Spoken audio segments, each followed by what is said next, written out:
if it hadn't been for those black spots. See, if you want to get somebody to believe a lie, you have to mix it with some truth.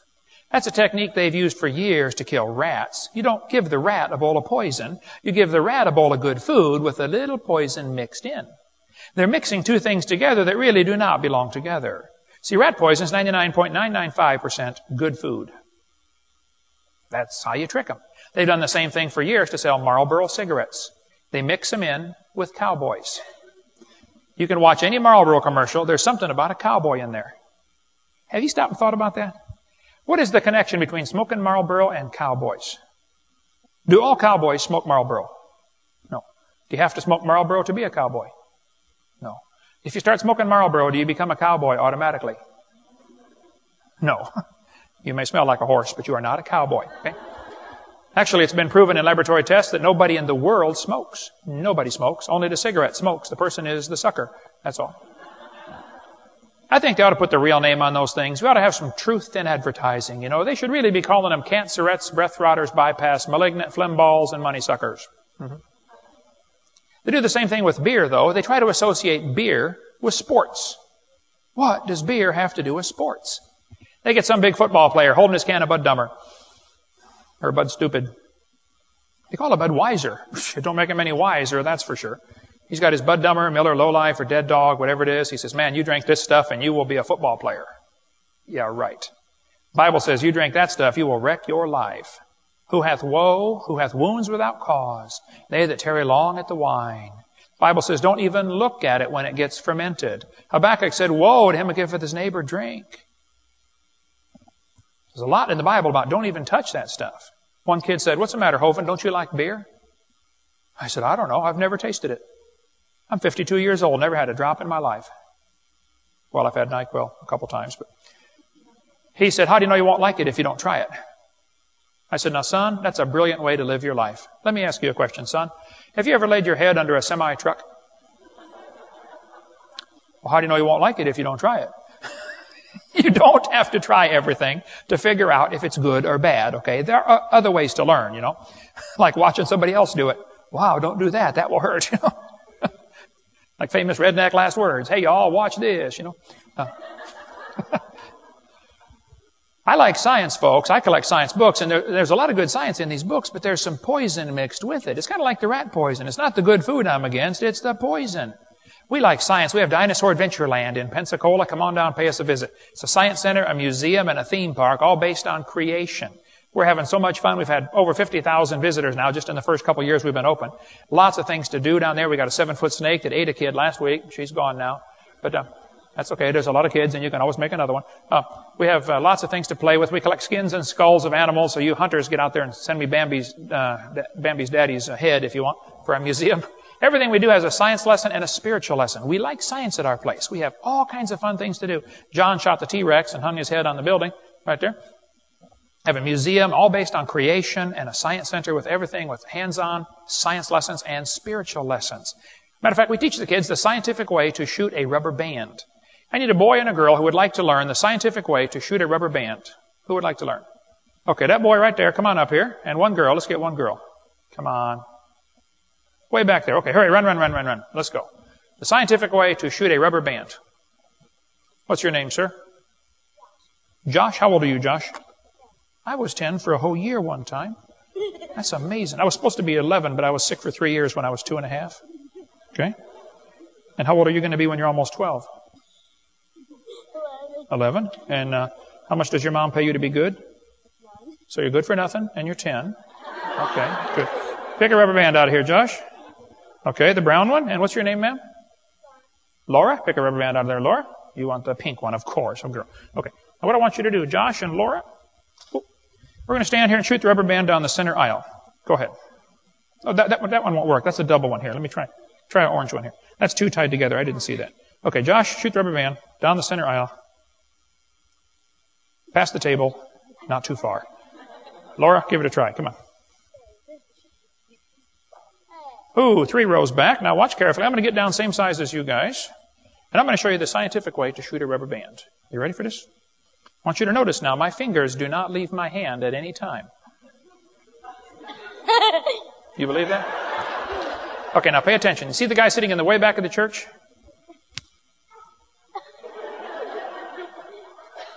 About 3/4 of the way there. Probably right about now you're thinking of a question that has 5 words in it. What question are you thinking of? How do you do that? See, I told you it had 5 words in it, right? Now, before I show you how to do this, I want to explain something. Some kids should not learn how to do some things because they become what's known as a menace to society.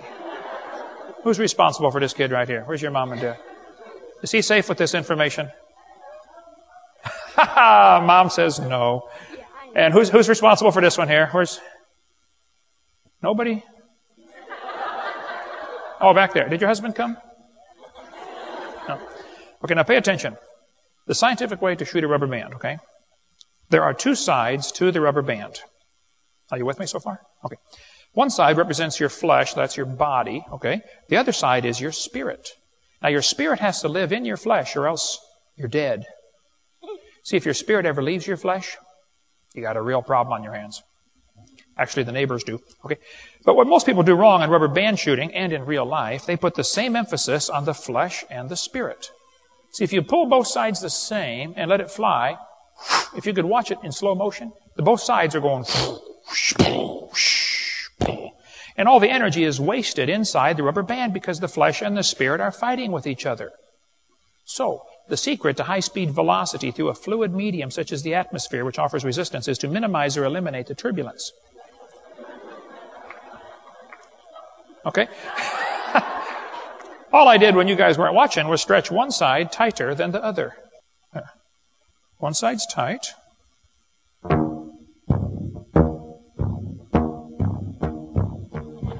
Now pay attention, okay? What's going to happen, if you do it right, the spirit leads the flesh, takes away most of the turbulence, and it goes much farther. Got the guy in the back row. So, when I'm up here with a whole pile of rubber bands, knowing I can hit anybody in the room, it gives you this feeling of power that some kids really just don't know how to handle. You know what I'm talking about? You're thinking about it right now, aren't you? Yes, I thought so. Let's give them a hand. Have a seat, guys. Thank you so much.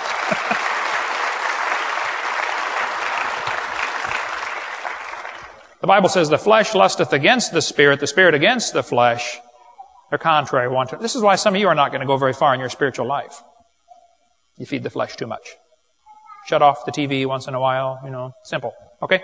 Wait till you see our super airplanes go. Tomorrow, we're going to show you our super airplanes. I make paper airplanes that go so far, if they don't land in a tree or on a building, they go all the way to the ground. Our record with a paper airplane is 450 feet. We're going to put them completely over the building, including the steeple, tomorrow. But we'll do that tomorrow. Okay. We like science. We're not against science. But I'm against poison mixed in with the science. That's all. Here's a first grade textbook. I'll show you what I'm talking about. They tell the kids in first grade, Earth has changed much since its formation 4.5 billion years ago. Now just hold on a minute. Is the Earth 4.5 billion years old? No, as we'll see in a minute. But if you tell that to a first grader, he's going to believe you. First graders believe everything you tell them. They believe bananas are moldy spider legs. I did.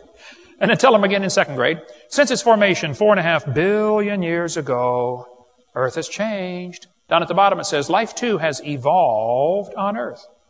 This word evolved is a very tricky word. I've done over 90 debates and about 7,000 radio and TV call-in talk shows, and I've learned how to win the debate on evolution in the first 5 minutes. It is so easy. If somebody says, do you believe in evolution? I say, well, what do you mean? Well, evolution. No, which one are you talking about? There are 6 meanings to the word. Are you talking about cosmic evolution, the origin of time, space, matter? I don't believe in that, with the Big Bang. We'll talk about that in a minute. Are we talking about chemical evolution? Because according to the Big Bang theory, the Big Bang, produced hydrogen and maybe some helium. Well, then how did we get all these other elements? Do you want me to believe uranium evolved from hydrogen? They'll say, well, yeah, fusion. You have fusion in stars. Yeah, but you can't fuse past iron very well. Number 2, you got a chicken and an egg problem here because you have to have the stars to make the elements and the elements to make the stars. Which one came first? Which brings up, of course, stellar evolution. How did the stars form? Nobody's ever seen a star form. Scientists don't even have a clue how a star could form. No even good theories about star formation. We cover more on that on video 7. But we see stars blow up all the time. It's called a nova or a supernova if it's a big one. That happens all the time. But we never see one form.